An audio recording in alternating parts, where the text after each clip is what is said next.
Ladies and gentlemen, boys and girls, children of all ages, welcome to the most electrifying podcast in sports entertainment. Welcome to the Under the Ring podcast. It's me, your boy, Kendango. Nice and sweet, short, to the point. Know what I mean? Because I'm a guy that gets to the Right. point. Plain and simple. Like, I got to the point when I told y'all from the get go that Punk wasn't shit. You know what I mean? But we'll get to that in a few. Joining me as usual, my man with the beer in his hand, the man, the forever IC champ. Give it up for your Right. boy, Matty Reigns. What's going on, Matt?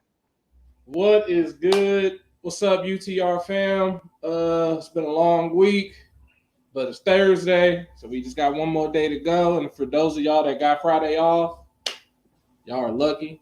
I'm Sons of jealous. bitches. Right, Right, but look. we right behind y'all. We just got one more day. Right. Got on my new shirts. This is the $20 one because the Mm, design is crooked. that's what I'm talking about. Ain't nothing like them little off timber, Like, they little sell ill. these at live events now. You can get misprint. You can get misprint shirts at live events now. Right, we slightly irregular. Slightly irregular. But folks, let's get to the main topic at hand. The big news of the week, as everyone knows, Phil Brooks has been fired from AEW. Yay! Hell yeah. Ladies and gentlemen, Phil Brooks, aka CM Punk, has been released from All Elite Wrestling with just cause. For those of you who have been living under a rock for the past couple of years, you'll know I am not a fan of CM Punk. No, you are not. Here's the thing. I'm gonna tell you this straight up and down. I didn't like CM Punk because I just thought he was a meh wrestler that everybody seemed to love. And I was always like, he's not that spectacular. Like RVD does doper shit in the ring than him. That's how Right. I always felt. All right.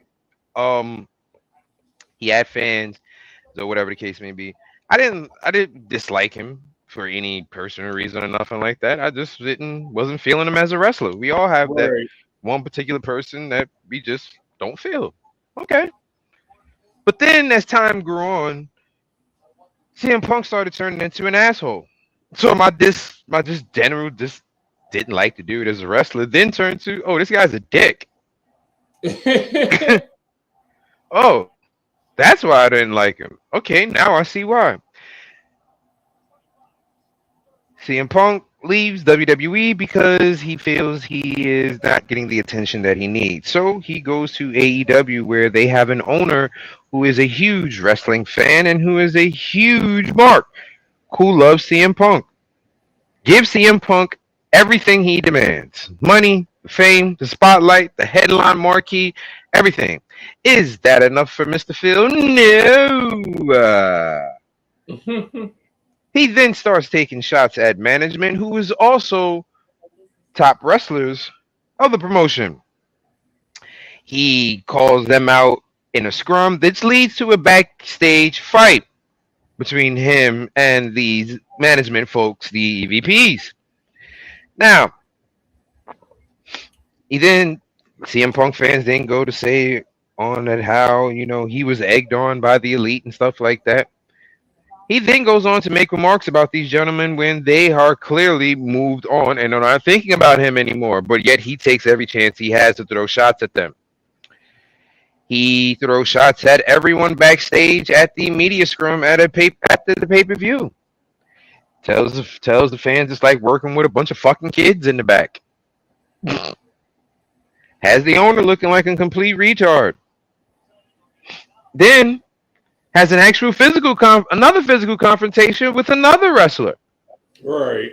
A wrestler that no one has ever heard of getting into anything. A wrestler so laid back and chill that CM Punk himself, when he first got to AEW, said, if you got a problem with Jungle Boy, you just suck because he's so down to earth. Well, guess what? Guess who you fought, Phil? Jungle Boy. I After mean, that, he literally just it was the final straw. It was the final straw. It was the straw that broke the camel's back. nope. Actually, the straw that broke the camel's back, ladies and gentlemen, is when CM Punk took it. First of all, let me mind you, after the first initial fight CM Punk had with the EVPs, not only was CM Punk not fired, he was actually rewarded. He was given his own show where he could pick and choose who he wanted to be on it when he wanted to, kicking off people like head of talent relations, sending other wrestlers home just because he didn't want them there. Had everything that he wanted. Now we get to the point where he comes to this match where he has the fight with the person that he says is so called cool. That wasn't actually that wasn't actually the straw that broke the camel's back. The straw that broke the camel's back is when CM Punk decided to lunge at the owner, the man who signs his checks. And I'm pretty sure that he probably wouldn't have even gotten fired if it was not for the fact that there were big wigs all around and cameras all around so they couldn't hide it. That's why Well, the fight. That's why this fight is the final. That was the final straw. If he doesn't get into this fight, he's not going to lunge. He's not going to be lunging at TK. He's not going to be showing his ass in front of everybody. He picked the worst possible moment to have another blow up. This is literally their biggest show. They had 81,000 people there, and you decide that you can't just take a joke. Like you can't take someone just saying it's real glass. Dot dot dot. He couldn't take. He couldn't just let that roll off his back, and he decided that made him snap. oh yeah, And made him snack and your man pulled a Wayne Brady. Does CM Punk have to choke a bitch? like And and and he that was decided he wanted to choke. like he snapped. He went off, and Tony Khan is just there. And the simple fact, this is why he got fired because he was so enraged. He was so blinded by anger, he didn't see Tony Khan when Tony Khan probably told him to calm down. He just saw a person and he lunged at him, and that's how he ended up getting fired because Tony Khan said in all his years of going to events and everything else, he's never had to fear for his life. He feared for his life.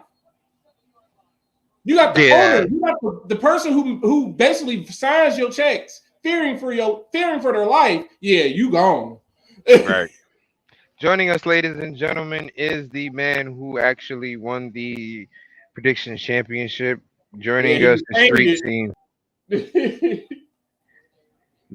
street it. team, captain, El Capitan Tito J. Wyatt. Tito, congratulations. Fuck you. Yowie wowie. See, and that's why you get removed. I mean, he just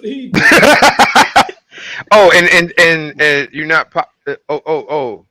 hold on. We got one There's more a now. We got one more now. I can't drink on camera. I just took my medication, so can't mix alcohol with your medication. I mean, yes, you can. It's a fun night. Medication. Announcement. Our winner and new champion, Big Bad Booty Batty by a score of 6-5. Reggie, you lost on the tiebreaker. You lost No, on the tiebreaker. she won fair and square. If it came down to the tiebreaker, she still would have won. She won 6-5, and Ooh. on top of that, she would have beat all of us. She's technically with this tiebreaker. She's the only person with the tiebreaker. She's the only person I said no blood for John Moxley. All of us said he was going to bleed, and he didn't bleed. Orange Cassidy did all the bleeding. So she already won. She just got put some stank on it with the no blood. first of all, Yeah. Cassidy was murdered. We'll get to that in a I second. would say, yeah, Mox, all the Blackpool Combat Club screwed you over. It wasn't the point of Orange making Mox bleed. It's the point of Mox making Mox bleed. Like Mox is no, we're not dumb for that. Mox is at the point now where he does shit like how Sandman did when he used to come out in ECW, where like Sandman used to smack beers on his fucking forehead and shit before the match. Mox is at that point where he's willing to do dumb shit like that because he's Dude, sober now. I thought Orange Cassidy was gonna make him bleed just for the simple fact of they do stupid stuff in AEW. So he could have just been like DDT on some Legos, and then boom, there's Mox bleeding off of some Legos. But I mean, I'm happy CM Punk is gone. It was a failed experiment. In hindsight, looking back at it now, this is one of the biggest fuck ups in AEW company history because if you think about it, they lost out on not only CM Punk.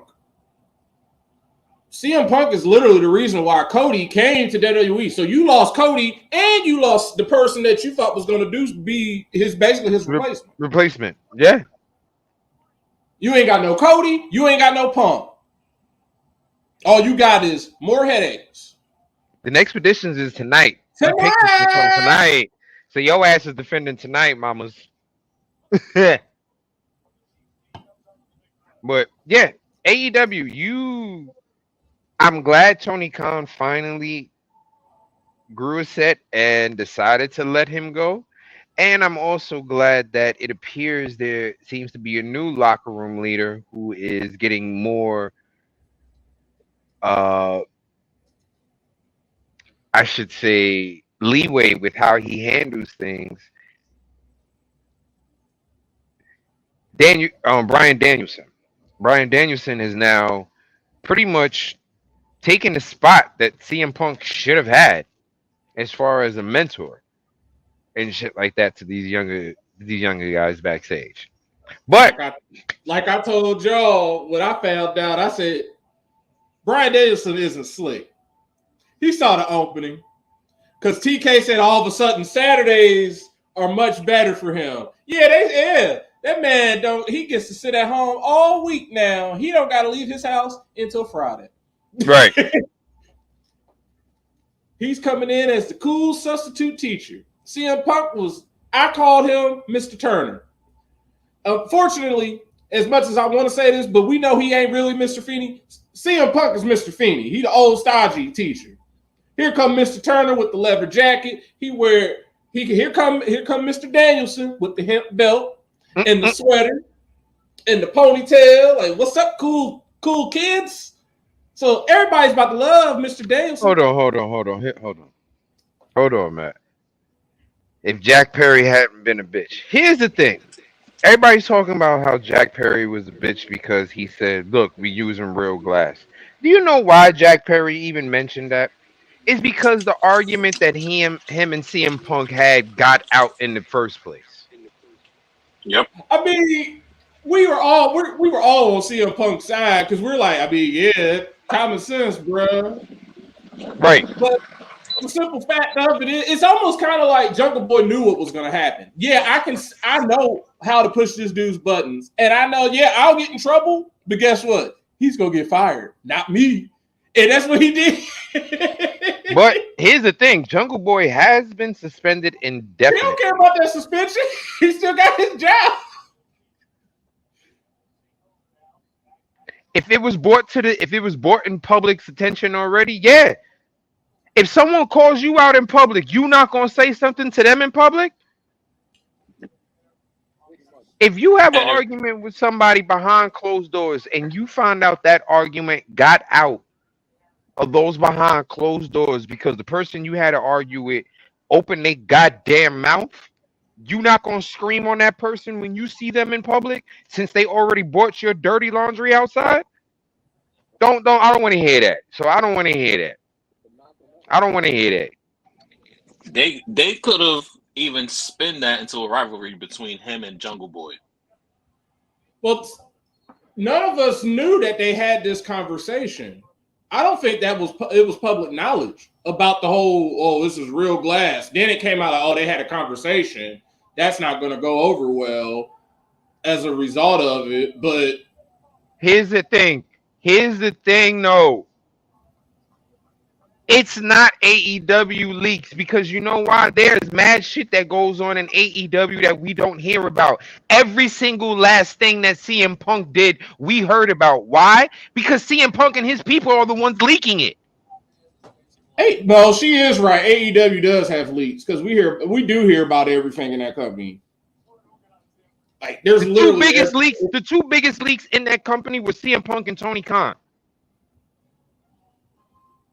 It's Miro. It's anybody in that locker room. They all have social media. Nobody knows how to shut their mouths in that company.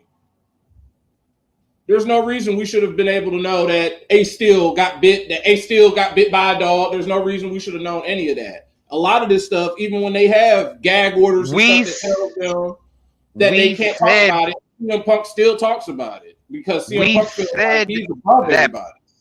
We said Jungle Boy was stupid and wrong for wanting to use real glass. We said that. Here's the thing. Even if Jungle Boy said real fucking glass, cry me a river, we wouldn't have known he was talking about CM Punk if that shit wouldn't have gotten leaked. That's how. And as a fucking adult, yo, CM Punk talking about he's a locker room leader, your reaction is to go up and to choke him? As a fucking adult? I don't want to hear that bullshit, yo. I don't want to hear that. Supposedly they had a whole exchange and then it led up to them try. He initially tried to swing at him. Jungle Boy moved, supposedly. Then after that, CM Punk already feels stupid. So then he's just like, because Jungle Boy already got the upper hand because he's already made him look like a fool. Not once, but twice now. I talked about you on the camera. Then you take a swing at me. I move out the way. So now you look stupid. So now you look even stupider trying to choke me.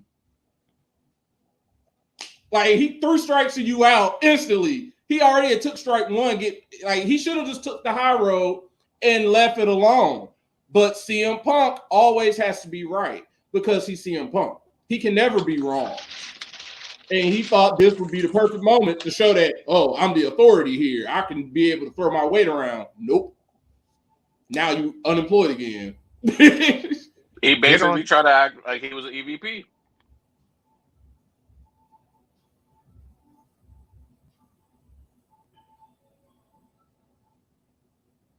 That's basically what it really came down to. Like, Jack Perry really didn't need to put that comment. He didn't really need to say that. But, I mean, I really feel like he just said it because of the whole reasoning I gave. I'm going to get away with this because I'm Jungle Boy. I've never gotten in trouble. But CM Punk, if he snaps on me, he's already everybody's already watching him. So if he snaps on me, he's gone. And then the whole locker room, then we're good. We're done with him for good. We don't have to deal with him. Like, it wouldn't stop me if it was some shit like that.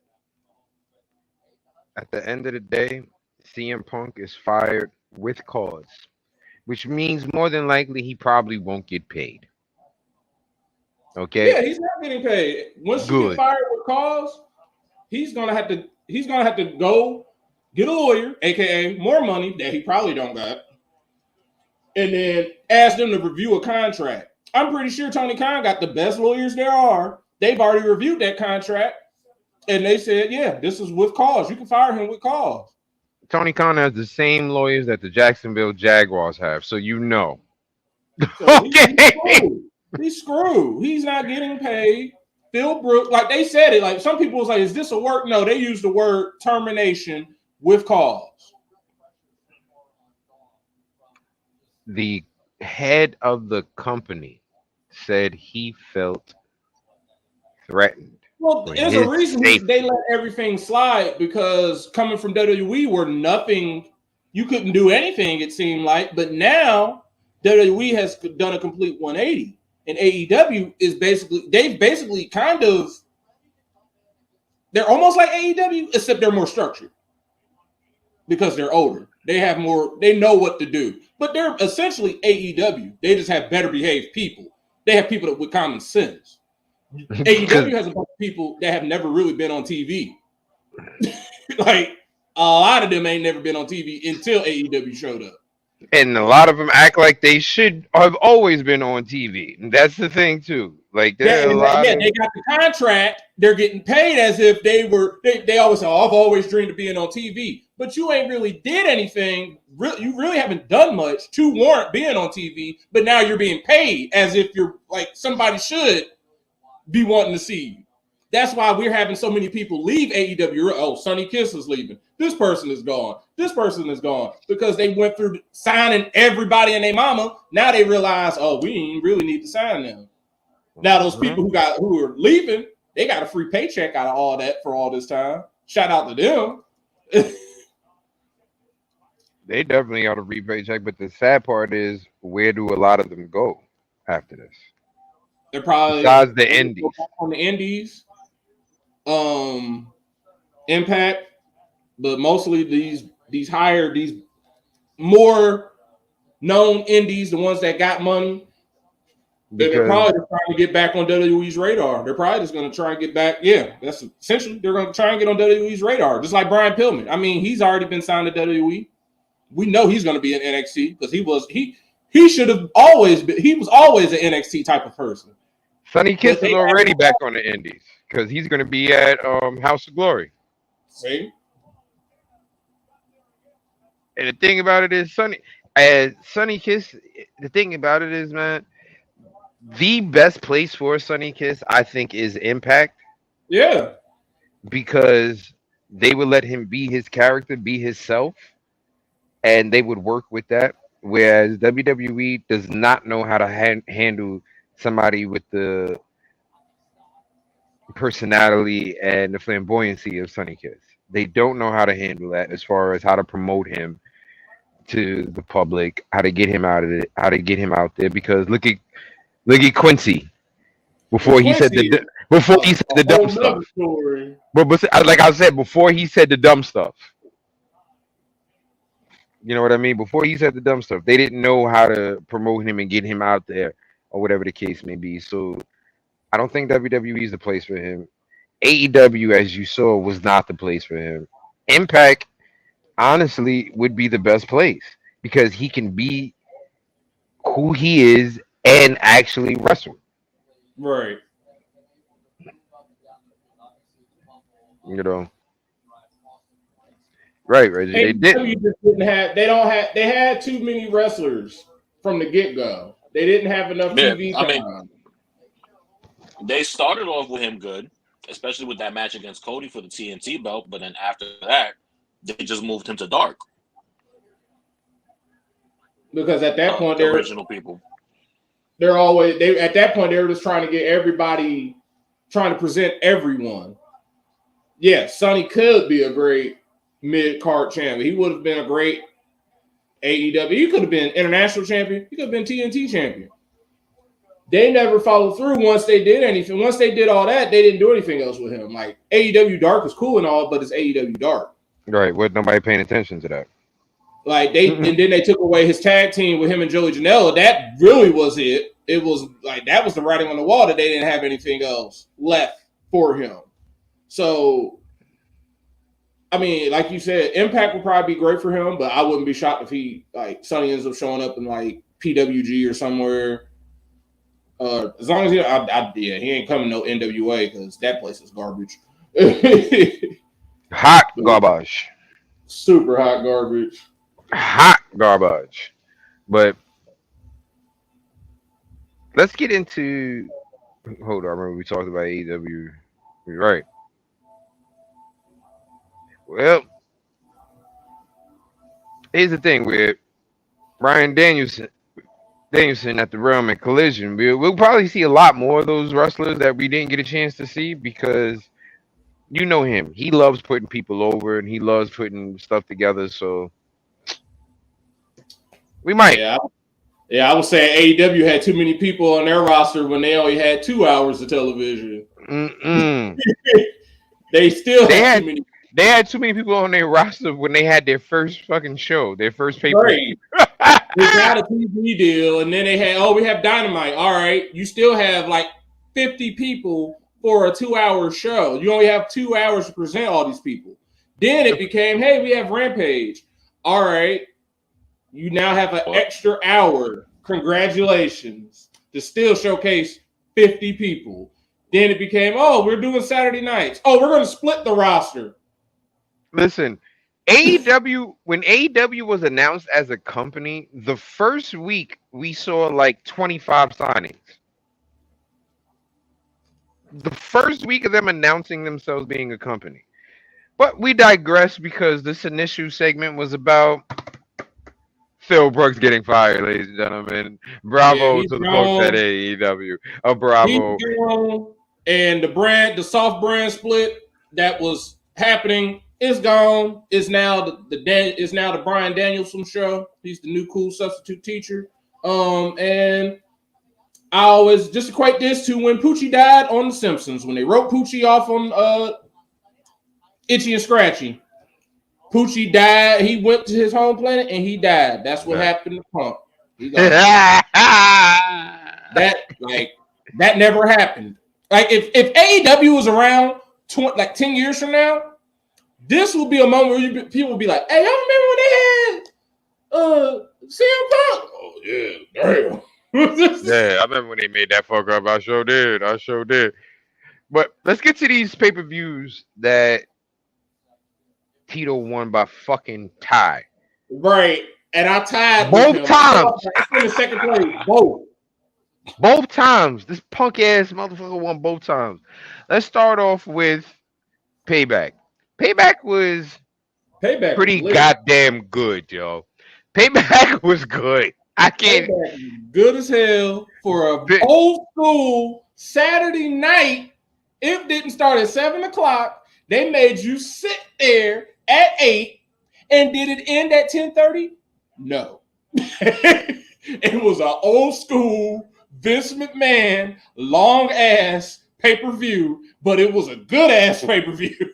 I put it to you this way: every match minus one match was at least 15 minutes long.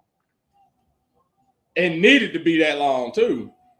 Every match was at least 15 minutes long. Of course, the longest match of the night was the main event, which went for 26 minutes. These are the times. These are the times of the matches: 20 minutes, 15 minutes and 45 seconds, 9 minutes and 40. On the head. That's right. He plays for time.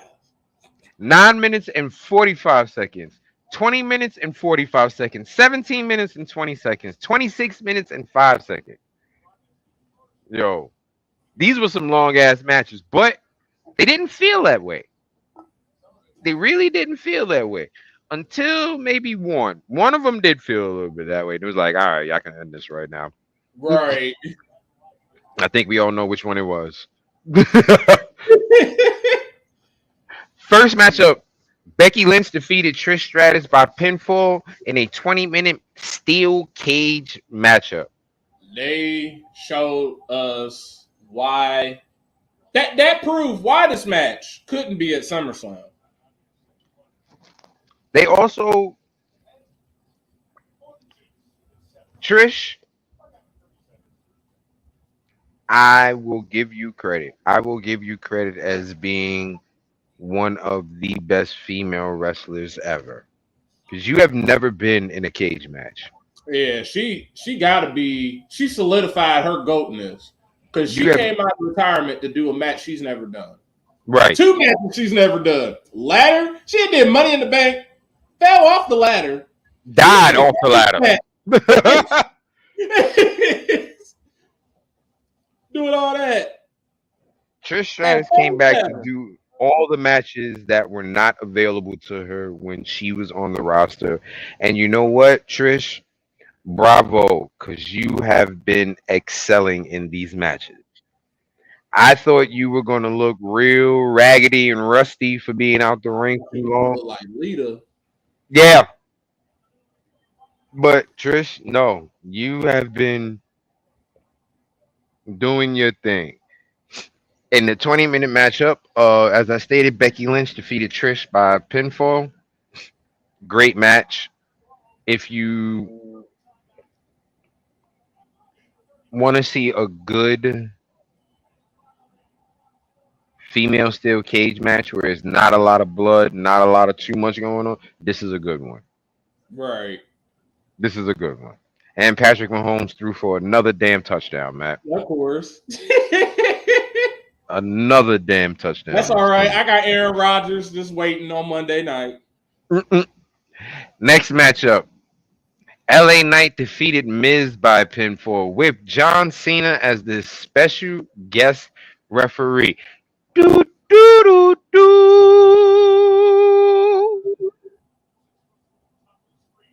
It was a good way of them adding John Cena in. I mean, he came back on Friday. And instantly, I mean, they put him into being a special guest referee. Well, he came back on Friday, and then they said, "Hey, guess what? I'm going to be hosting. I'll be the special guest host for Payback tomorrow." And then the next thing you know, he's a special guest referee for a match. So, yeah, Victoria Victoria's my all-time favorite female wrestler. I'm not gonna lie to you. Victoria's my all-time favorite female wrestler. I loved Victoria. I loved her grittiness. I loved how she would actually put real wrestling moves on these females, and they did not know how to handle it. Plus, I thought Victoria was fine as hell. I ain't gonna lie to you. I did. But Victoria's always been my girl. No. Oh yeah, I ain't the one to mess with. Yeah, the rap one. I liked her. All the things she said. I like that one when she had that song. Listen. But John Cena showed up, and y'all know how I feel about my boy John Cena. So first of all, Friday when that music hit, you know I was in my house going apeshit, right? Right. Avenue going crazy. And Saturday, him being the host, going crazy. Then they made my man a special guest referee. And my man took off his hat. John, I don't know what's going on. You got the half flat top in the front, but then the back got the sunroof open. John, we got to figure out a way where you know all the roof matches, John. We got to figure out a way where all the roof matches. He getting ready for the Ernest reboot movies. Yeah, he is. Oh, the older he gets, the more and more he starts looking like Jim Varney. You ain't the only one. All right, you ain't the only one. Have you seen her video? That's podcast after dark.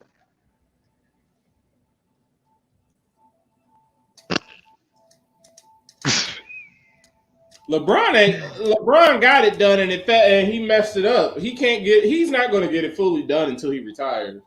Listen, every time LeBron gets it done, he sacrifices a title. So I'm going to need him to just come out bald this season and just scoop these titles up. That first year we had AD, he got it done, and it came off in the middle of a preseason game because he keep like. Once you get it done, you have to you can't sweat.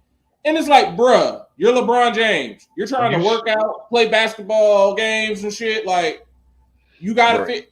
It's literally have to be when he retires. Because he's always going to work out. He's always going to put that headband on his head. He's always going to destroy it as soon as he gets it fixed. Right. He better just stick with the spray and call it a day. Just stick with your spray, bro. We better just be like, he gonna have to do the spray, or he just gonna have to be like Brian Urlacher. Just be bald, and then when you retire, just magically show up with hair. Like he did. Urlacher showed up with a mane, boy. Like, what's happening, folks? They never left. I've always been able to grow hair. Like, no, you have the fuck not. Like, you were bald. You were Red Foreman on a football field. Okay, like we saw your hair, brother. Like, just confess and say you got the surgery, my dude. Next matchup Kenny was the shortest. Yes, sir. He got to do like homeboy we saw in House of Glory that wrestled with the fitted on the whole match. Oh, Grim Reaper, my man, the Grim First off, there's a wrestler called the Grim Reaper. Reefer, yes. And during the middle of the match, your man pulls a joint out and sparks it Oh while he's man. wrestling. He he does like old school on he does the old school shit on the top rope like Undertaker. But while he's up there, he pulls a fucking joint out and sparks it. Grim Reefer, look him up. Old dude, It old never dude. moved. Fit never. Yo, your man got body slammed. A fireman's carry, power bomb. His fitted never came off his head until he took it off himself. Dang. My man had Velcro on his skin or something. Because I don't understand how that shit happened. But next matchup, 9 minutes and 45 seconds, the shortest matchup.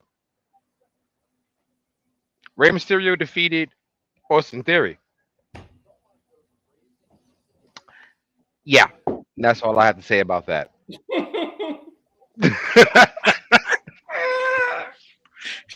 Your favorite I wrestler? mean, Ray won. It was a decent match. I don't know what they're about to do with Austin Theory. Right. It's going to be an interesting time for him. I'm interested to see what they're going to do with him because he needs something. I want to see Theory and Waller as a tag team. Yeah, I said that too on Friday. Them two, I saw it. Like, as soon as they came out, the cockiness and everything, I was like, yeah, I would definitely like to see these two as a tag team, perhaps. But they need to do something for me. They got to do something. WWE knows what they got to do. But we'll get to that part as we talk about Payback because we slowly getting closer and closer. But I agree with you, Tito. I do like Waller and Theory. That could be a sleeper tag team for SmackDown in the future. What needs to happen is Pretty Deadly and Tiffany Stratton. Yeah. That needs to happen. I said if they wanted to do Waller and Theory as a tag team, they might as well just do a whole faction with Pretty Deadly. Mm-hmm. It just be like, hey. And then had Tiffany Stratton. Kenny added in Tiffany Stratton, and it was like, all right, boom. I needs it happening. They all got some cocky motherfuckers. Austin Theory too busy doing all this, all that. Okay. Pretty Deadly. They all doing the same thing. Tiffany Stratton. Ew. Mm-hmm. It's a perfect tag team. It's a perfect faction. They too pretty for y'all. Too damn pretty, too damn deadly. Tiffany Stratton, Grayson Waller. The Grayson Waller effect. Because when his music hits, he got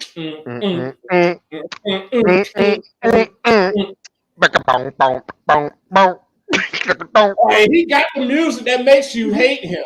Right.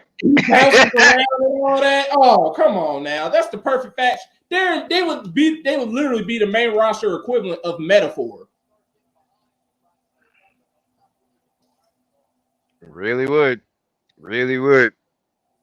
Next matchup in the Steel City Street Fight for the undisputed WWE Tag Team Champions in a hell of a good match. Judgment Day defeated Kevin Owens and Sami Zayn. Finn Balor finally has good. We're back, baby! NWO came back big time off of this one match. Y'all gonna hear about fantasy for a real quick moment. This was a good ass moment for NWO. Shout out to man, R.I.P. Bray Wyatt, because when this happened, that's what I instantly thought of. Every daggone time, this always happens to us. We had Randy and Bray all the way back in the day when Randy joined the Wyatt family and they fought American Alpha on SmackDown. And we had Bray and Randy just randomly. I'm like, oh, they might win. Who knows? Oh, no. Oh, God. Pause. No, God, girl. But we got double points because Sammy and KO were an actual tag team. We just had two dudes just that happened to be tagging together, and they won the titles. So we got double title points. double everything. I'm happy that my boy Finn is officially, like Big Bad Booty Betty said, a Grand Slam champion. It's been a long time coming. But my boy Finn, he finally got another belt on the main roster. I'm happy for him. Judgment Day ain't never looked so damn powerful like this ever. And I've seen some people say they hate it. I love it because unlike some people compare this to the Bloodline. I don't see this. This is nowhere near the Bloodline. Nah. First of all, the Bloodline is. We know about the Samoans. We know that they're all a dynasty. We know that already. But Judgment Day? There's a bunch of ragtag misfits that came to wreck shit, and that's what they did. All they've been saying is, you will bow down. They have no leader. Bloodline, we know Roman is the leader. Point blank, period. He's the end all be all. The one. Judgment Day don't got no leader, but we know the leader is technically that is Rhea's group. This is Rhea's group. We know that. It's Mommy's group. Sorry, calling you by your first name. Just like your real parent. It's Mama. Sorry, Mama. But we know that's Mommy's group. But the way it's like Kenny said, it's just a ragtag team. They have basically become a family. And it's all been organic. People initially hated. They didn't like when Dom joined. I love when Dom joined. Dom joining was perfect. It gave him a gimmick. It gave him a chance to start doing something. Dirty Dom, like they've put up a whole video on YouTube of WWE. It's like a 2-hour, the whole story of Dirty Dom. I like Dominic Mysterio because the wrestling is there. I've been saying, he just needed a gimmick, and Dirty Dom is that gimmick. Him being a spoiled little brat who only spent one night in lockup, but is acting like he did hard time. Oh, that is the perfect gimmick for him. And the simple fact, no, I ain't saying all that. Grand Slam Finn. Right. The guy, he probably Grand Slammed his wife afterwards, but that's neither here nor there. But Dom, and then the simple fact that Priest called him an infant yesterday because he likes chicken nuggets. He eats chicken tenders. He eats chicken nuggets all day. He eats chicken tenders, and if a restaurant don't got chicken tenders, they got it. He's the person because they asked who's the most picky eater. It's all Dominant. They said why? Oh, because of a restaurant, all he eats is chicken tenders. He's an infant. It was like, damn, Dom, you 20-something years old, you still eat chicken tendies? Chicken tendies. Chicken tendies and fries with his mama. Know what's the sad part? That's my daughter. 22 years old. You could take her to an expensive restaurant. If they ain't got chicken tendies, she ain't with it. My daughter will order chicken tendies and fries from Wolfgang Puck's restaurant, okay? She don't care. But Judgment Day winning, it was a great moment for all of them. And honestly, first off, they look badass with all that gold. They look so badass. I will say this for WWE. The one added touch that I love that they do now, if they crown a new champion, no matter where it is, if you win the championship, you're getting pyro because it's a big deal. And the fact that they had Judgment Day standing there celebrating, and all of them got their belts, and then boom, boom, boom, boom, boom, boom, boom, boom, boom. And then Priest holding the belts and the briefcase.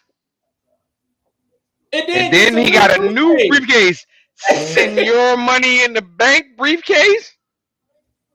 Because I'm telling you, like I had been saying, I was like, yeah, I hate that nickname. It's cool, but it's corny at the same time. But the fact, I'm like, he kept saying it. And I'm like, eventually y'all got to put it on something if y'all want this to get over. They said, all right, we heard you, Matt.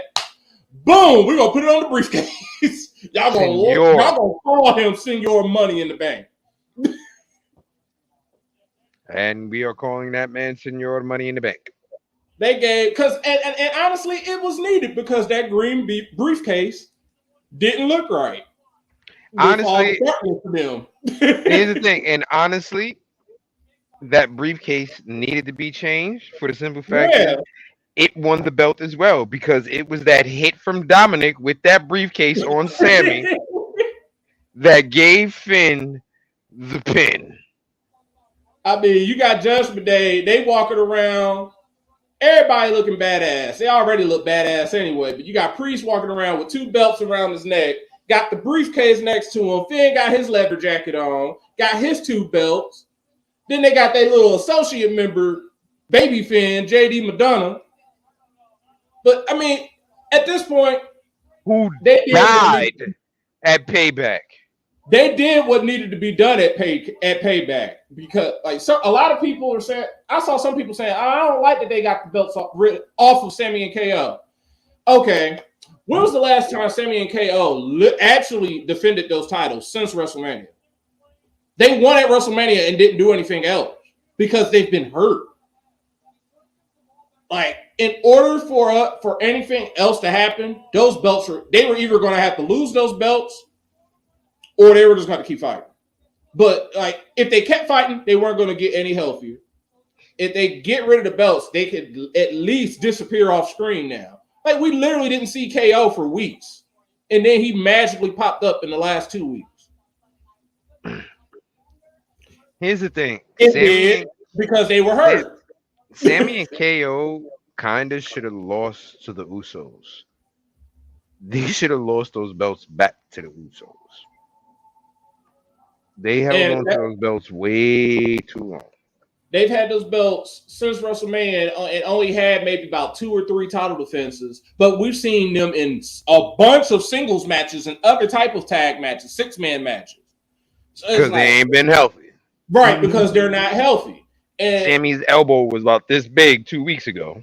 Right. And they're like, oh, he's all right. He's not all right. He needs to heal up. He needs some milk. They both need to heal up and get some time off to recover.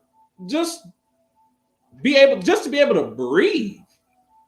Right. I'm glad that they've taken these titles off of them. It's on Judgment Day. That has solved one problem now. The next problem is, they're the undisputed tag champions. But that's nice. Put them belts up, baby. Last time I checked, there's a whole show that's supposed to be coming on tomorrow. It's called Friday Night SmackDown. They don't have tag belts. All the other belts have been changed. There is no more Universal title. There is no more WWE title. It is the undisputed Universal title. And as soon as Roman loses it, it will be just the WWE title again. But it's represented by that gold belt. Seth has a World Heavyweight Championship. Asuka what was she, the SmackDown Women's Champion, the Raw Women's Champion? Not anymore. She's just the WWE Undisputed Women's Champion or whatever. Rhea is the Women's World Champion. But the tag belts are still the Undisputed Tag Team Champions. They are not undisputed because as far as I'm concerned, there's a whole tag division on SmackDown that needs some love. And eventually, these belts are going to have to be split again. And now that they've been taken off of Sammy and KO, you have the perfect heel group for a babyface team to defeat to lay claim to the SmackDown titles. Or something has to happen in order for them to introduce these new tag belts. Because I've heard the belts are there. They have them. They've already been made. Everything is done. They just need to introduce them. They just haven't had an opportunity to do it. At one point, it was supposed to be Sammy and KO losing these belts to Pretty Deadly. Now, who knows? Pretty Deadly is hurt. One half of them is hurt. But you can't have them lose the Judgment Day. And now you got Judgment Day. You have the perfect heel group. And SmackDown is showing that their tag teams are wanting gold. You literally have, I called them this when I went to SmackDown and it got a laugh out of the people in the crowd. Bishop Bobby and the Prophets want some gold. So at some point, that's who I think is going to end up becoming the whatever they're going to be called, tag champions. but these titles are not undisputed. They're disputed. And They need to be split on up.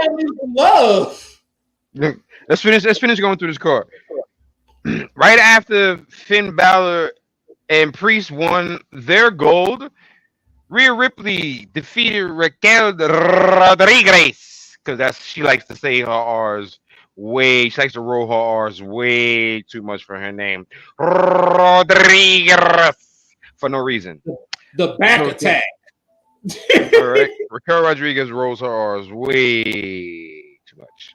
She rolls her R's more than she shows her back. Oh Lord, he attacking a black man. She didn't throw the hat up in there.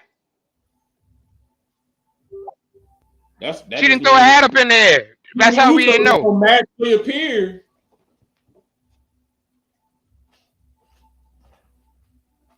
Cool. Oh God. People like Jimmy Uso has appeared in the Impact Zone. Yeah, with a gun. Oh my God. Rhea Ripley. Rhea Ripley. I'm gonna shoot your ass. Oos? That wasn't very oosy of you. That was not very oosy of you. Like I said, Rhea Ripley defeated Raquel Rodriguez to retain the Women's World Championship in a 17-minute and 20-second matchup. They didn't even need 17 minutes for that. Okay, now I'm glad you said it, Matt, because like I said, there was one match on here that could have just been a little bit shorter. They didn't even need 17 minutes. First of all, they're in the awkward position because a lot of folks say they don't like Reyes. They don't like Mommy's title reign right now. But why? Here's the thing, it's perfect. She's a dominant badass. There's nobody that can beat her. She's supposed to be having squash matches. Right. Because like tomorrow she's fighting Natalia at the India show. We know Natty about to get destroyed. Early. Like she's supposed to have that. This ain't Jimmy, this that jump. Pop, pop. Oh my God. But, oh my God. It's John. Here's the thing. She said my fans want every minute. Fans want every match 15 minutes long. Big meaty men slapping meat. That's what he said. But wrestling fans are probably the most fickle human beings and creatures on earth. Wrestling companies give us what we want and we complain about it. They don't give us what we want and we complain about it. Right. Like, it's no winning with a wrestling fan. There's no winning. Finally, last and certainly not least, the main event for the night and also the longest match at 26 minutes and 5 seconds. Seth freaking Rollins defeated Shinsuke Nakamura to retain the World Heavyweight Championship. Seth needed to come up off that belt. I thought this was the time Seth was going to come up off that belt. Boy, was I wrong. Right. And then they didn't even have the nerve. After the match, Naki beat Seth's ass. And they didn't even want to show us that. They could have showed that. Right. If you're building up Nakamura to be this either new face or more aggressive wrestler, you gotta show us when he's doing that. You gotta show us the fact that he's, like, all right, I lost, but yo, you made me lose in front of Great Muta. Right. Hey, don't disrespect Muta with the term old dude. No, ain't no Muka. It's Great Muta. What is wrong with you, woman? Do you know who the Great Muta is? Oh. Great Muta if it wasn't for the Great Muta, I don't think Sting would have had the rivalries and been as popular as a star as he is right now. Great Muta and Ric Flair made Sting. Plain and simple. Yes, you're back. Damn, Great Muta. It's because of Oscar. It's because of him and the Great Kabuki that Oscar's using the damn spray and the mist. So yeah, put some respect on Muta name. And why do you think Muta was not on? And you still saying it wrong. It's not Muta. Muta. Muta. Muta. Muta. But you know why Great Muta wasn't going to do too much? Remember, Nakamura kissed Great Muta his last match. Remember what Nakamura said about? Remember what Muta said about Naki in that press conference? Great fighter. Uh, it Might be homosexual. that wasn't the word he used, but yeah. I know.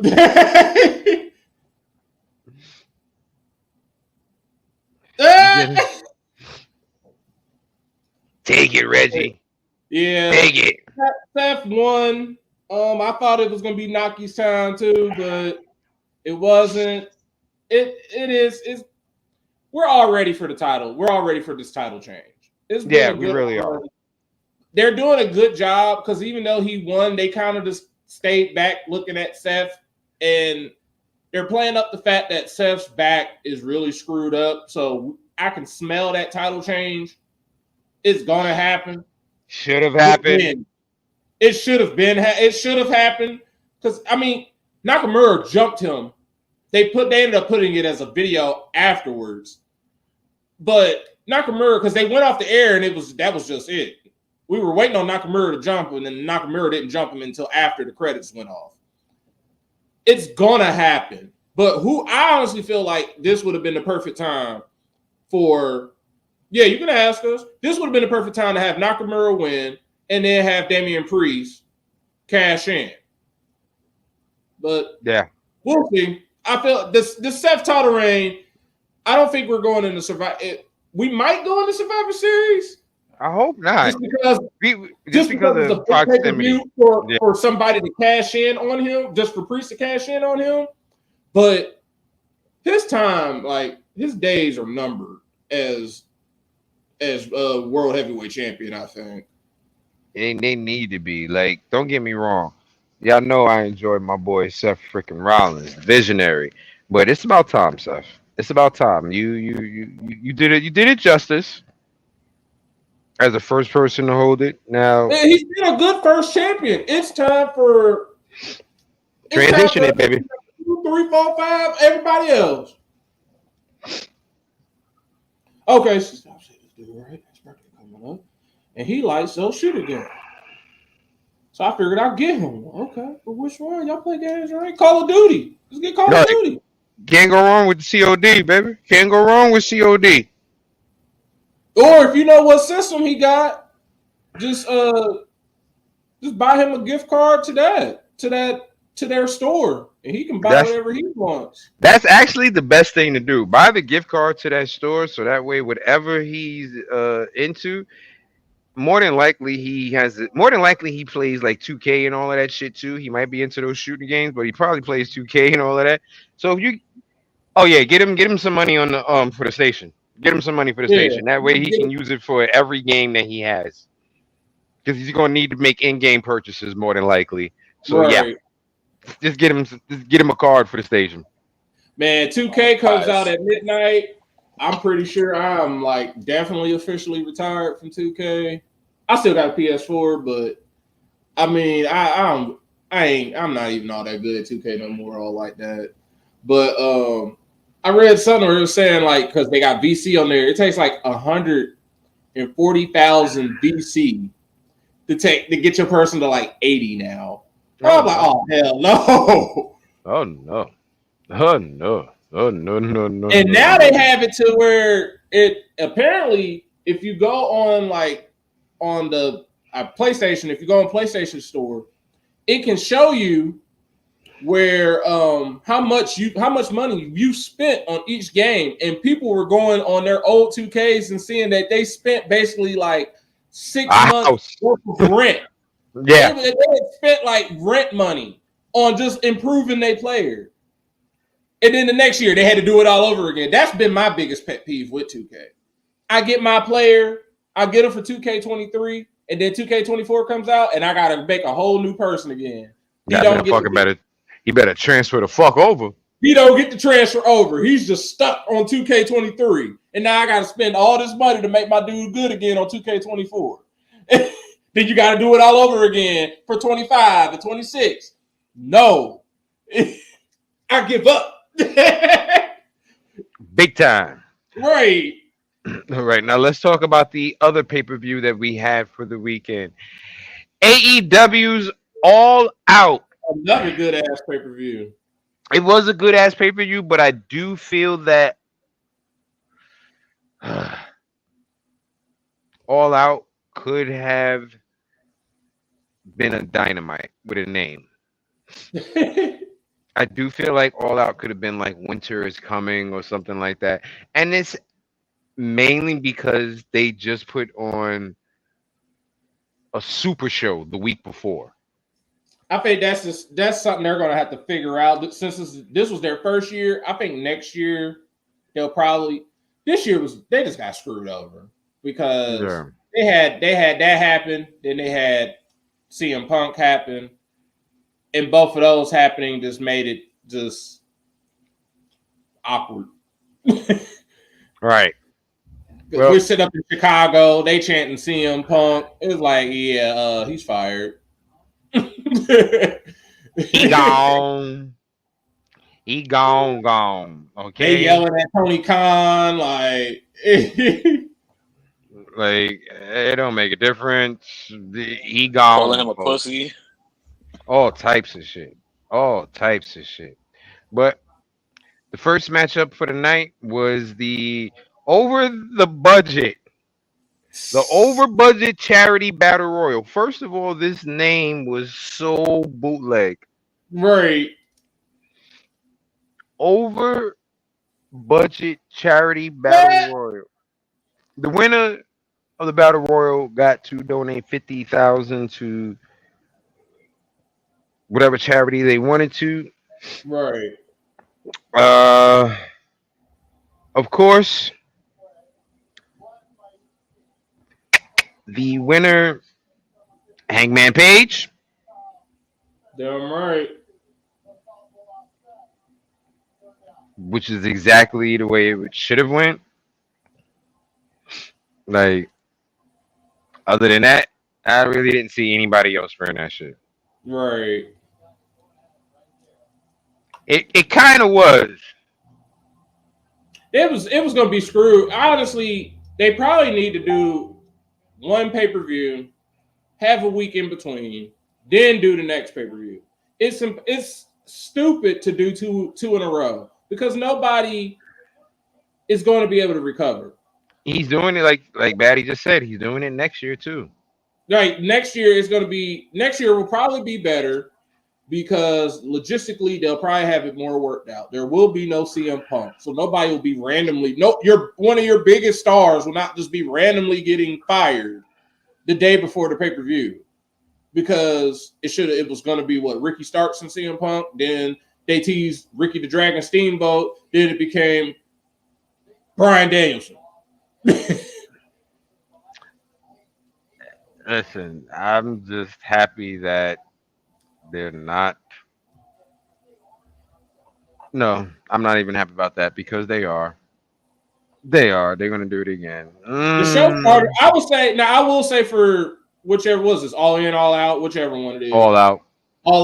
I will say the show started off shaky and got better as it progressed. Because at first I was on Kenny's like, okay, this really could have been a Dynamite.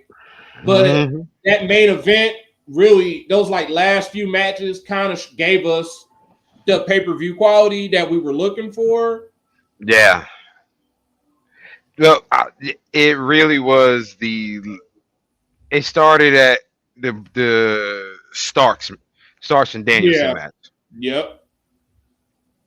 and that was the last one, two, three, four, five. So like the last 5 matches. You could have had a 5 match pay per view just like WWE Mhm. did, and it wouldn't have been this damn long.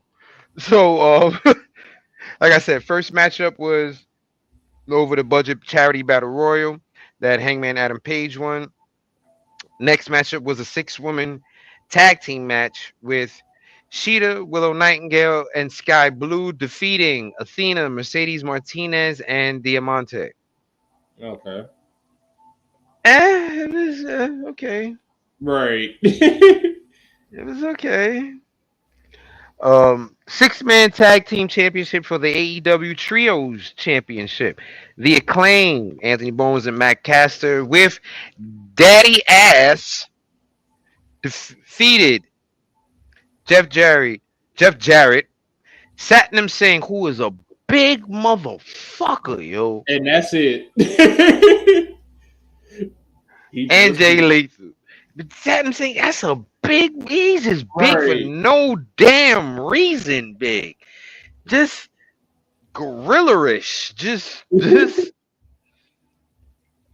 And we had a special appearance from Dennis Rodman, Right. who hit Double J with his own guitar, El Kabonga. Next matchup for the ROH World Tag Team Championship, Better Than You, baby, retained against the Dark Order. Listen, AEW, I need you to push my boy Johnny Hungy, yo. Push my boy Johnny Silver, man. Push John Silver with Evil Uno being his manager. We'll push John Right. Silver as a heel because that's money right there that y'all haven't realized yet. That's money. Push Johnny Silver as a single heels wrestler with Evil Uno as his manager.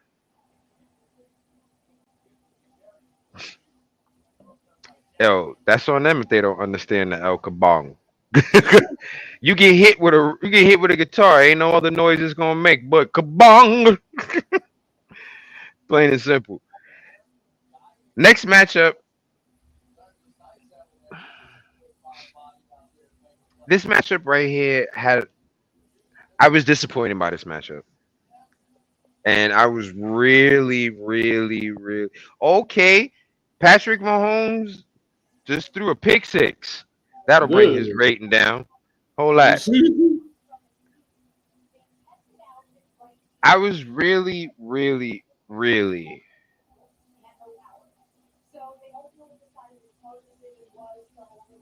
because I'm a midget. That's why. Yeah. That's why we love midgets. Because I'm one. And they got love for me. I'm actually taller than a midget. Please don't take that seriously. Please do not take that seriously. I am actually taller than one. Um, Finn and Silver. I had really high hopes for Samoa Joe versus Shane Taylor. I had really high hopes for that match because I like Shane Taylor. Right. Love Samoa Joe. Really thought this matchup was going to be it. You know, it wasn't. It wasn't. First of all, I'm really mad they had Shane Taylor out there looking like a little kid who put on his big brother's basketball shorts to go outside. Right? And they've been doing him dirty since ROH went under. Right. They always just play him like that. They Shane. Oh, listen, AW, you got to figure out ROH. You got to figure out ROH because guess what? Before y'all took it over, right before their deal stopped, ROH was back on the scene, Right. like hardcore back on the scene. Figure it out. because Shane Taylor should not be out here. They had Shane Taylor dressed like a Walmart greeter. All right, like your man had on basketball shorts that came down to his ankle. Literally, literally It had was on early basketball. 2000s. Er, Bro, it was 99. It wasn't even 2000. My man took it to 99. Okay, it was 1999 for Shane Taylor. And like I said, Shane Taylor is dope. He should not. I'm not saying. You know what? Yeah, Shane Taylor should have beat Samoa Joe. He's that good that he could beat Samoa Joe and hold on that belt and cut I mean, promos for y'all. Like, he was holding that belt down before they went under. He was their dude. He was that dude right? for them. Like, ah, this match frustrated me so much with that. Like, it really frustrated the shit out of me. I'm like, damn. They had Shane doing basic moves. Like, come on, this man is not a basic wrestler. Like, ah, That might have just been, who knows what they had planned. That might have just been, I don't know. It wasn't what I expected, but I mean, I figured he wasn't going to win. like I know he wasn't gonna win, but it. Ah, I mean, he still signed. I feel the same way, but a lot of those people, a lot of the old heads for ROH, they don't really get that much of a push anymore now because they're trying to make ROH more younger. Like the Kingdom don't get no push. Matt Taven and them don't get no push. well, they don't need one. Like Well, they don't need it. They don't need it.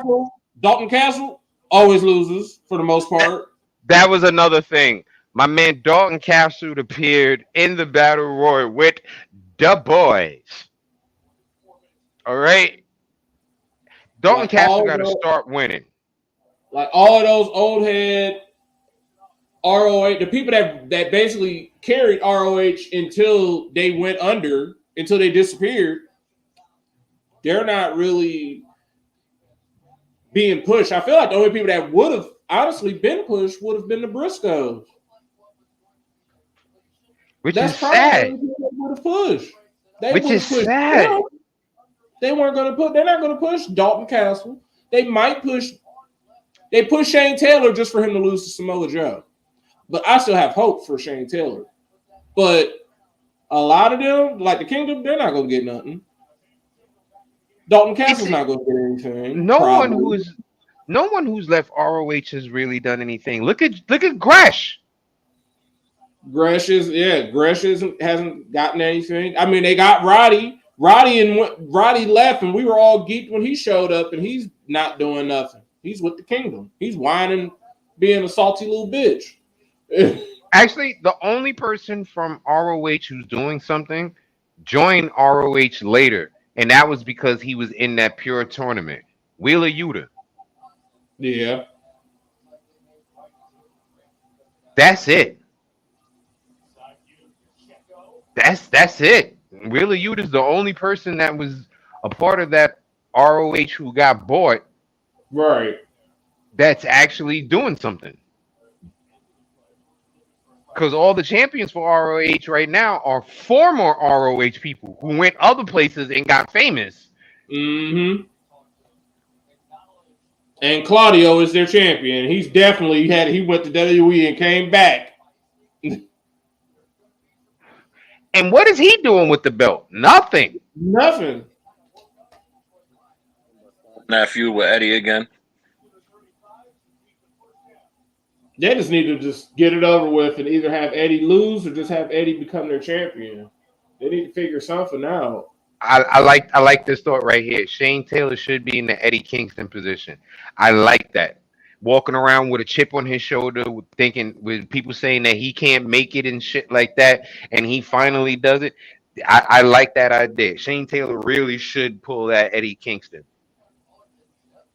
Shit. Even Prince Nana, Prince Niga crew ain't doing nothing.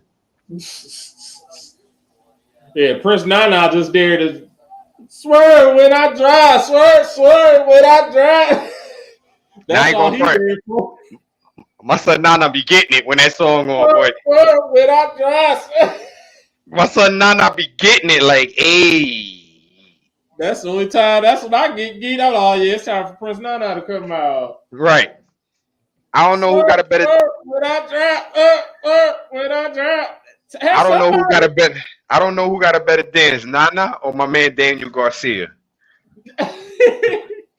Daniel Garcia be killing me with that shit. I ain't gonna lie, yo. When he got eliminated from the battle royal and was dancing up the ramp, I was in here crying like, yo, I fucks with Daniel Garcia.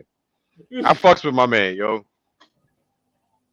He reminds me of the night at the Roxbury dudes when he does that shit. Yo, He that would be with them if it was Saturday Night Live. that shit is hilarious. Right.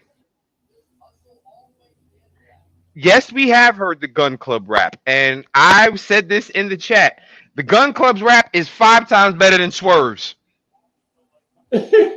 It's 5 times better than Swerve's. I'm sorry. The Gun Club can actually, I actually like their song better than anything that I've heard from Swerve, and I've heard like 2 or 3 songs of his. So,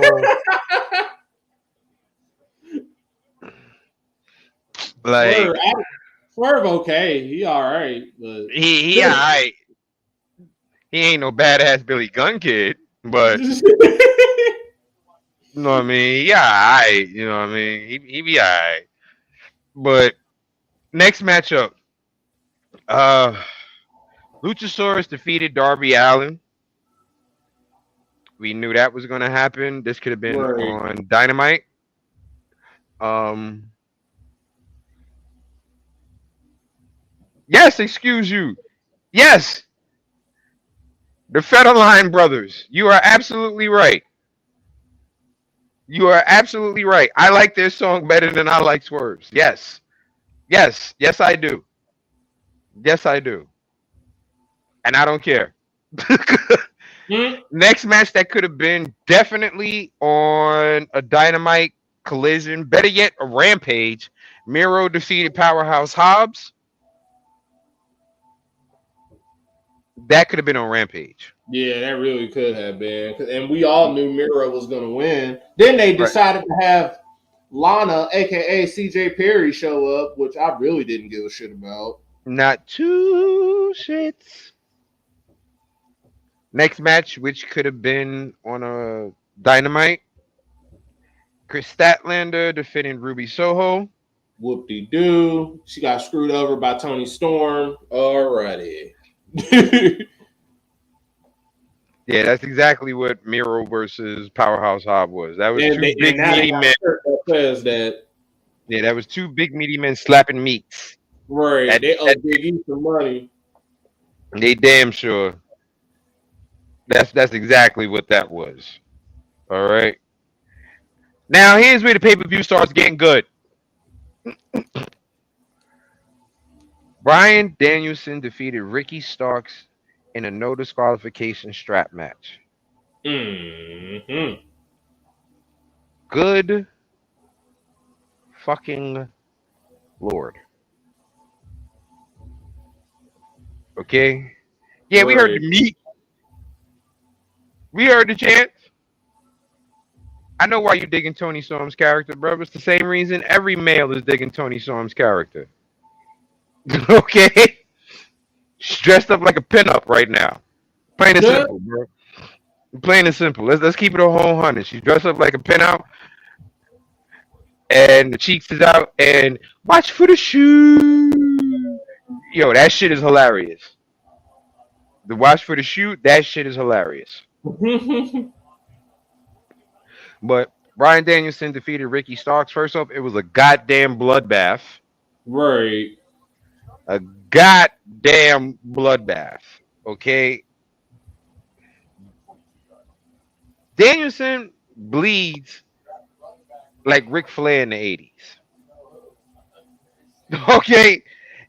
Anybody who knows about Ric Flair in the 80s know Jim Ross's favorite term for Ric Flair back in the day was he's wearing that crimson mask. Right.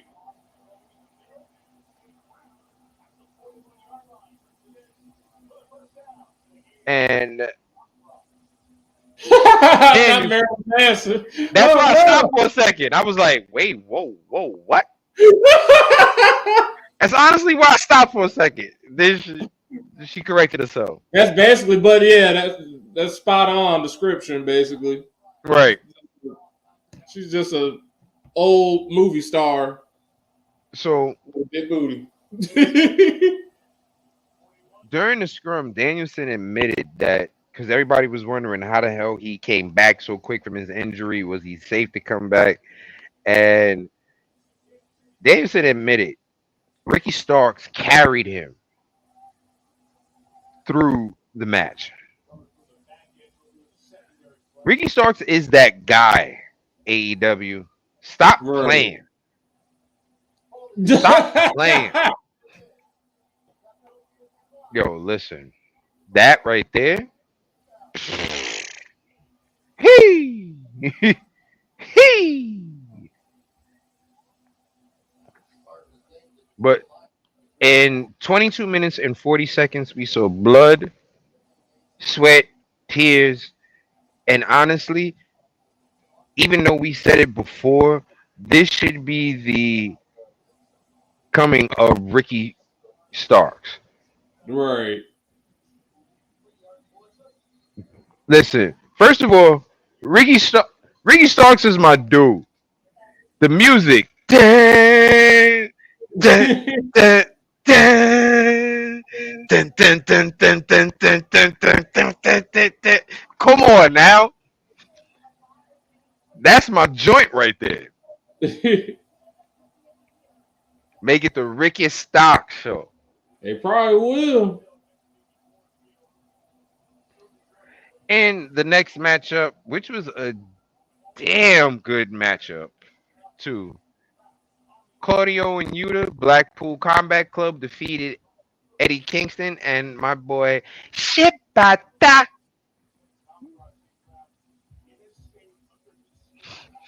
Kira Hogan 500% should go back to Impact. Yeah, 5,000,000%. Yeah, please get her and Tasha Steelz back together ASAP. Yeah. ASAP. Get her and Tasha back together ASAP. Now, Eddie Kingston and Shibata lost. That caught me by surprise. I did not expect Shibata to lose. I haven't seen Tasha in a minute. She probably just taking time off. What you call it? And next matchup, in a 30-minute battle, 30 minutes and 30 seconds at that.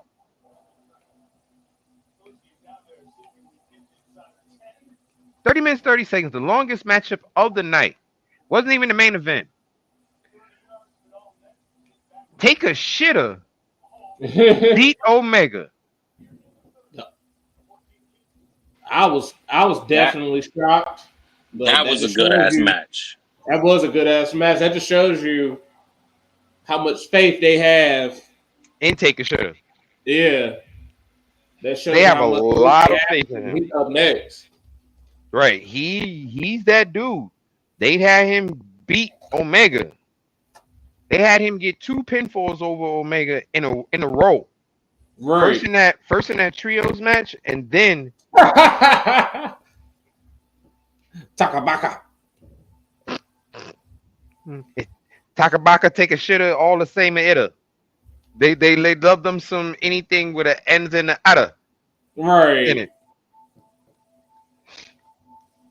Next matchup. Bullet Club Gold. Bang bang, baby. Bullet Club Gold defeated the real Bang Bang Gang. Right. The real Bang Bang Gang. Bang Bang Buck. The Bang Bang Buck. Oh, they disarmed too. Listen, first of all, shout out to Matt saying that Juice Robinson looks like the honeycomb monster. He do.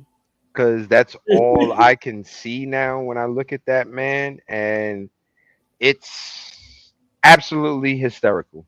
And the crazy thing about it is That's how you he got acts.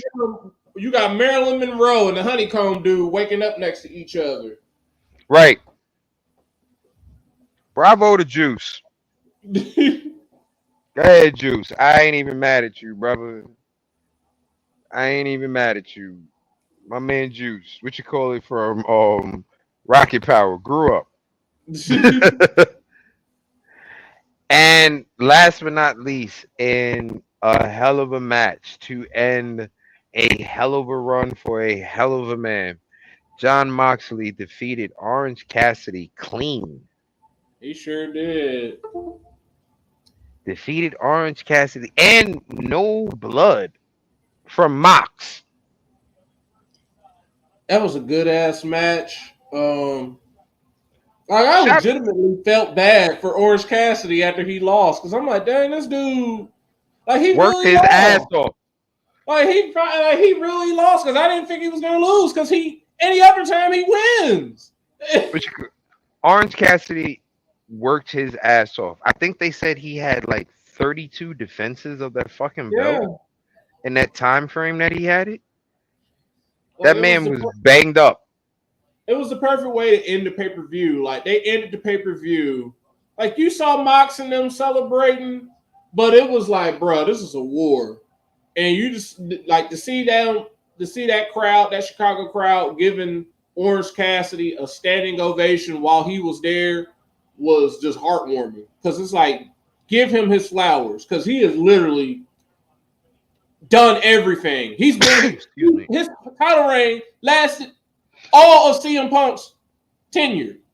Like Yeah, he was the champion when CM Punk got there, basically. yeah, yeah, yeah, yeah. Pretty much. Yeah. Like this run did what him beating Jericho, what he thought it was going to do. This legitimized Orange Cassidy. He is not a joke. He is going to fight you tooth and nail to the bitter end. You're going to have to kill him, basically, in order to beat him. And that's pretty much almost what Mox did. Basically. And if anything, this should, like, Orange Cassidy needs to be in the title picture for the AEW title. He needs to be up. He needs to be in there. He needs to be up there for the TNT title. This title run proved that he can be a champion. He can have all the other belts now. Because you main evented a pay per view. That was that. That's basically the equivalent of the European title, and it main evented the pay per view, and now it's being held by the top guy in your company, Yeah. who still hasn't gone on vacation. And he can't go on vacation because every time he gets ready to, CM Punk does some dumb shit and he has to take over. Yep. That's exactly why. Right. Every time that man gets ready to chill, CM Punk does something and he has to step in. That man has not been. That man has been wanting to go on vacation since 2010. Okay, and it just ain't happening for him. Right. It just ain't happening for him. Now, folks, we have given you the rundown for the shows that we did see, and now, folks, it's time for us to make our prediction Right. for the show that we're about to pick. So, ladies and gentlemen, boys and girls, children of all ages, if you are joining us and would like to get in on these predictions to go up against our champion, Big Bad Booty Batty, and former champion, Big Silk Reggie,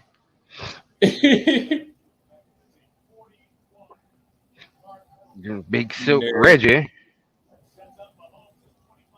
That is what you need to do is comment in the comments. All right. Mongo has already given his picks as Mongo Right. was not here. Mike has forfeited.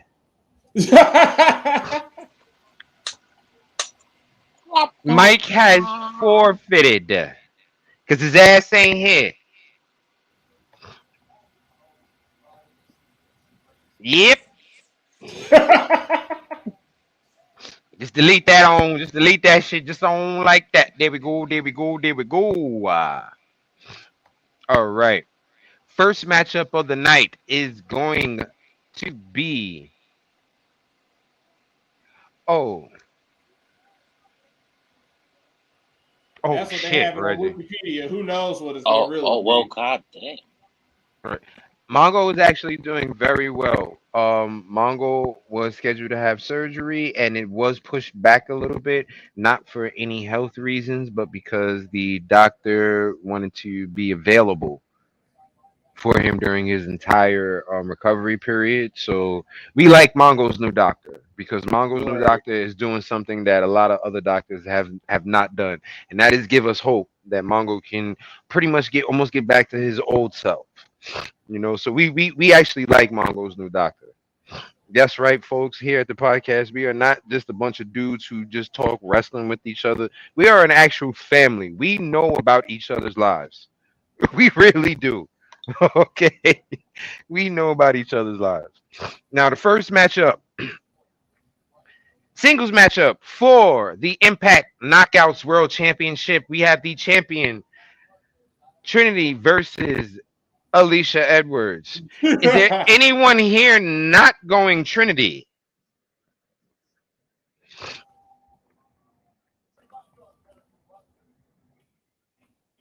I'll definitely tell them.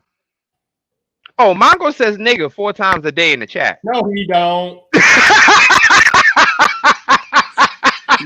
You gonna get his ass beat.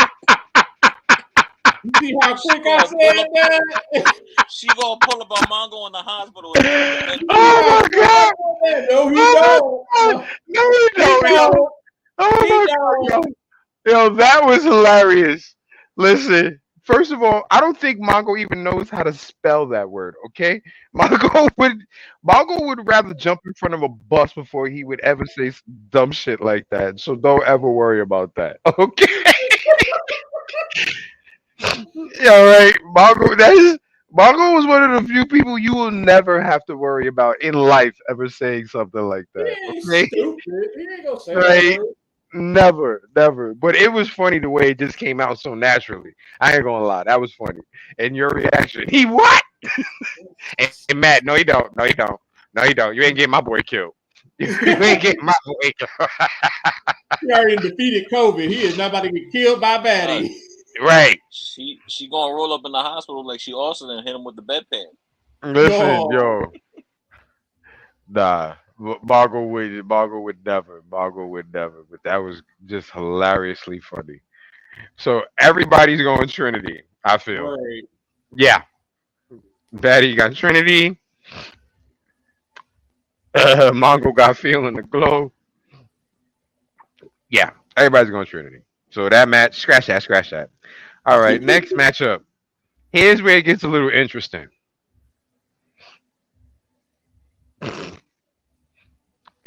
She gonna walk in the hospital like the Joker.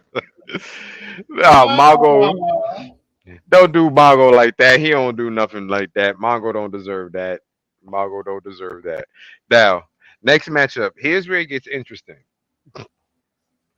Deanna Perrazzo versus newly re-signed Jordan Grace. Right. Mongo is going. Yeah, I'm gonna read his answer first before I pick mine. Mongo is going Jordan Grace.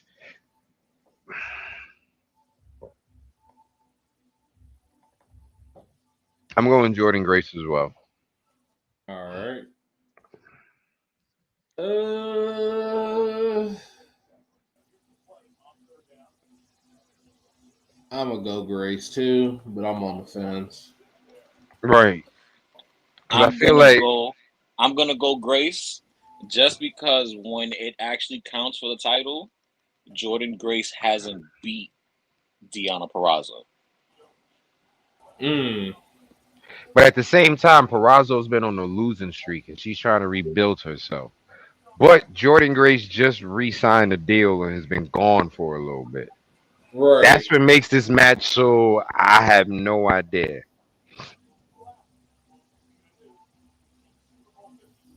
Oh wow. Sign me up next. What happened? See, I be missing shit. This Dang. I think everybody's going Grace. Yep. Okay. Everybody's rocking Gracie. Next matchup is for the Impact X Division Championship. Yep. This is another one which can go either goddamn way. Shit. Leo Rush versus Kushida. Mongo is thanking Leo Rush, saying that Rush will retain. She said she's just being nice to the cripple. Damn. We got both Batty and Reggie both taking Leo. Yeah, I got okay. asthma. I'm going Kushida. I'm also gonna go Kushida. Tito, who you going? Oh, Give me Rush, the English Okay. Rush, not the Spanish Rush. Matt, Batty wants to switch her pick to Deanna. Oh, okay.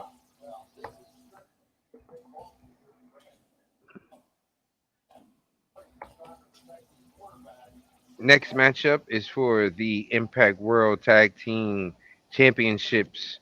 We have the Rascals, Trey Miguel and Zach Wentz versus the Motor City Machine Guns, Alex Shelley and Chris Sabin. Mongo is going Rascals. Is there anyone not going Rascals? Anyone not going Rascals? Going once? Going twice? We all getting high in the tree together. Right.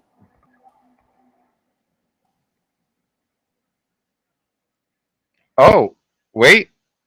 Uh-oh. Oh, you going Motor City? What you doing, girlie? Let us know.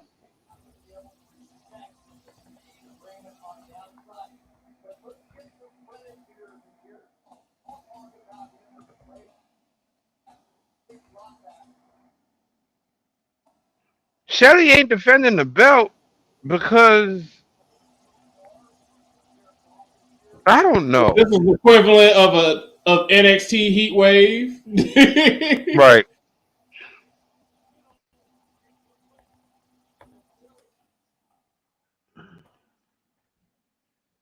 Yeah, everybody going Rascals. Everybody going Rascals.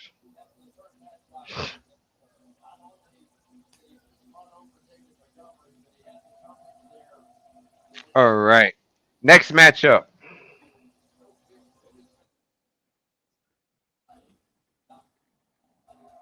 And they really do. They really do. That's why I got a great pair that sit here with me. They're very comforting in my times of need. Very, very comforting. Great pair that sit here. Title versus career. Kenny King. Kenny, let me sell you a Lucy on a corner King versus Tommy, let me borrow a Dollar Dreamer. Kenny King champion versus Tommy Dreamer's career. Right. King. That's who you picking? That's who you picking? Yeah, I guess so. She's telling Tommy to retire. She's telling Tommy to retire. Batty is taking the King. Oh, okay. Mongo is taking Dreamer. Right. I am taking Dreamer. I I'm taking Kang. don't think they're gonna make Dreamer retire like that. I don't think they're gonna get rid of his career like that. Not the Kenny King of all people. I don't think Eh, I don't think Kenny King is that dude to do that. let me get Kang.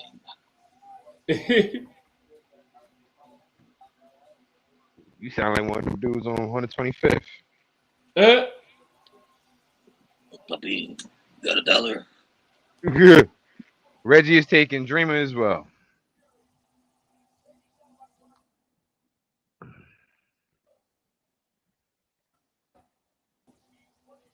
Baron Corbin isn't as Baron Corbin. Kurt Angle being retired to Baron Corbin. It was only bad because of the version of Baron Corbin that retired him. That's the thing. If Lone Wolf would have retired Kurt Angle, I don't think nobody would have had a complaint. But it wasn't Lone Wolf. Next matchup, we have Josh Alexander versus Steve Macklin. Just two dudes fighting. right.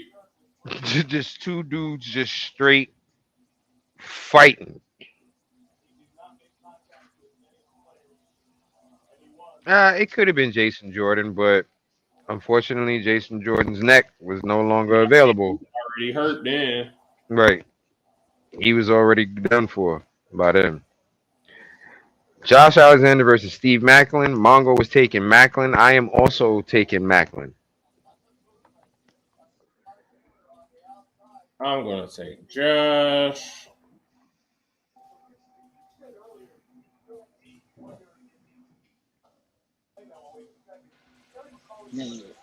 Is this Macklin's first match back? Yeah. Reggie is taking Josh also, Matt. Okay. Is this for anything in particular, like number one contender or not? Nah. This is just two motherfuckers fighting. Right. Batty is Josh. taking Josh. Batty is taking Josh as well. Give me Joshua. Then we got Bully Ray versus PCO. In an anything goes match. Anything goes.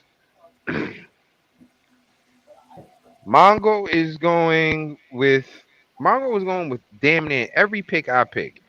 Give me Bully. I'm gonna go PCO. Yeah, I'm going. Mr. Indestructible Frankenstein. Batty is going Bully. Reggie is going Bully. Okay. And then we didn't have any. He didn't give me no tiebreakers. I ain't seen no Right. tiebreakers. He didn't give a tiebreaker this time. So, folks, Good. y'all are lucky. There is no tiebreaker from Mongo, but there is a tiebreaker from me.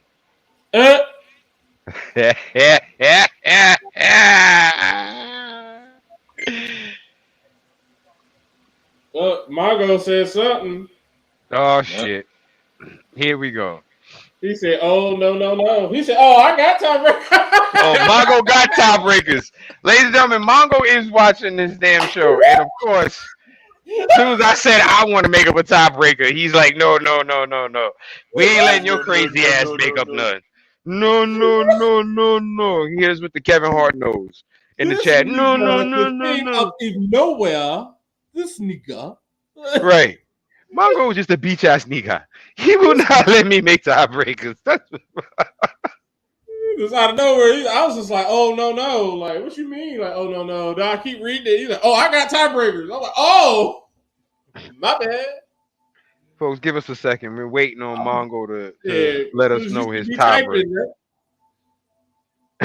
Okay. God damn it, Mongo. I had a good one too. Well, it was no, it wasn't. I ain't gonna lie, it was not a good one. But it was gonna be a tiebreaker, something that nobody would probably got. But shit,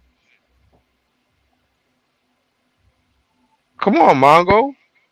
You got us waiting I ain't putting them all in. He putting all three of them in. 'Cause at nobody. once. I know, man. Bruh. Because Mongo's a yo. Oh, Yep. yep. There you go. All right. First one, folks. Who interferes in the PCO bully match? Is there anyone not saying Devon?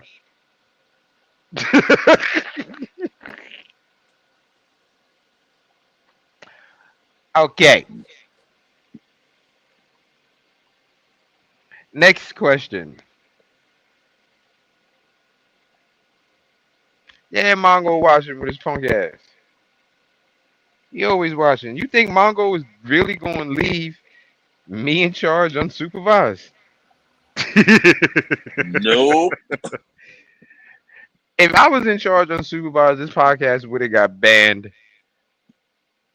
day one. Because I'd have been using music we got no license to, videos we can't, everything. Batty says Scotty D is going to intervene. Reggie says testify.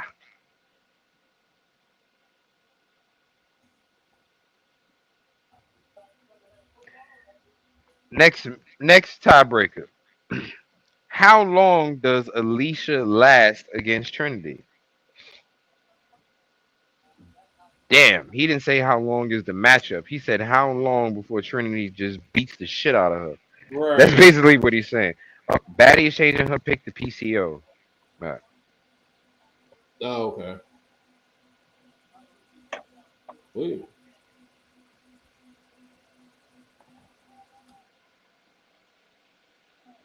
All right. Uh, Mongo, you better put your goddamn responses in this chat too, since you want to give tiebreakers, motherfucker. You better put your responses down too.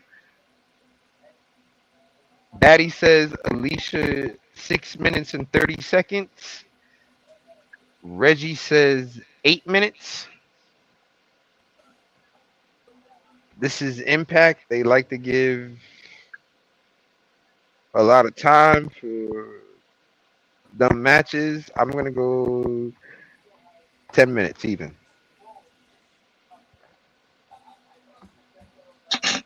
Mongo said the same shit. Yeah, I know. Son of a bitch. Mongo says Scotty D and Devon pop up, and Uh, he's going 10 minutes. I'm gonna go 10:01.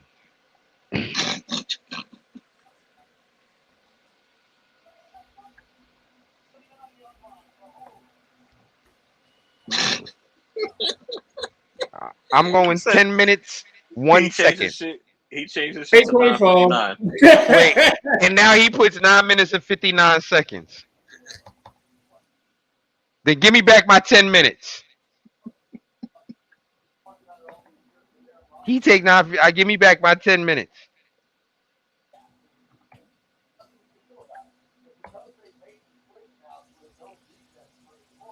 Uh, give me about 9 minutes. Damn. Oh no, now Mongo said he wants 10:01. Oh my god. No, leave his ass at 9:59.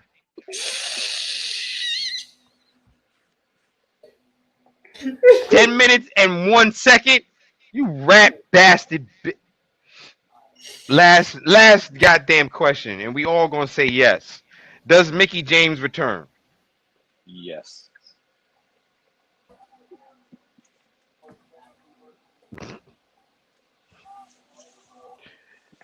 You're an asshole, Mongo. Oh, Patty, y'all going yes with Mickey James? Y'all think Mickey coming back? Batty says no. Okay. Reggie says no. I'm going with Okay. Batty. No. Switch me up with a no, god damn it.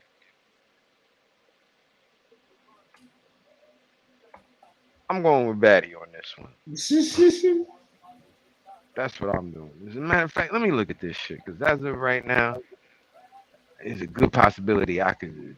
Red God just said damn. yes. Yeah. You know what? Give me Deanna. Give me Perez out. Give me the Perez out.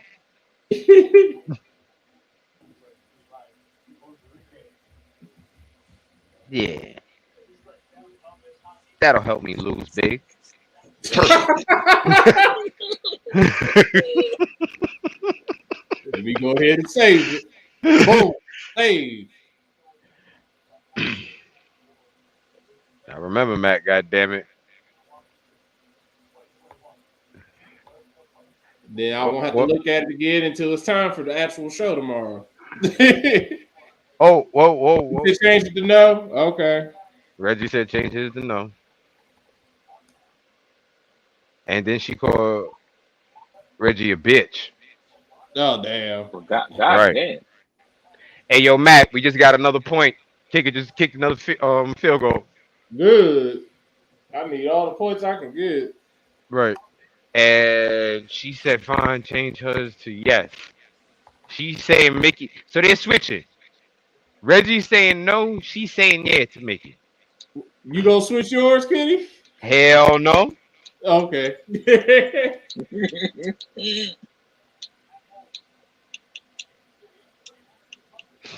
Hell no.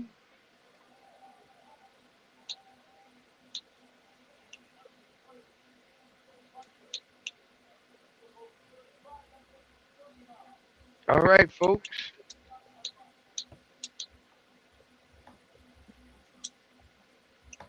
I think that's definitely everything. Right. Definitely everything for the night. Folks, uh, Reggie, she gonna find you and kill you in your sleep. Right. Just to let you know that.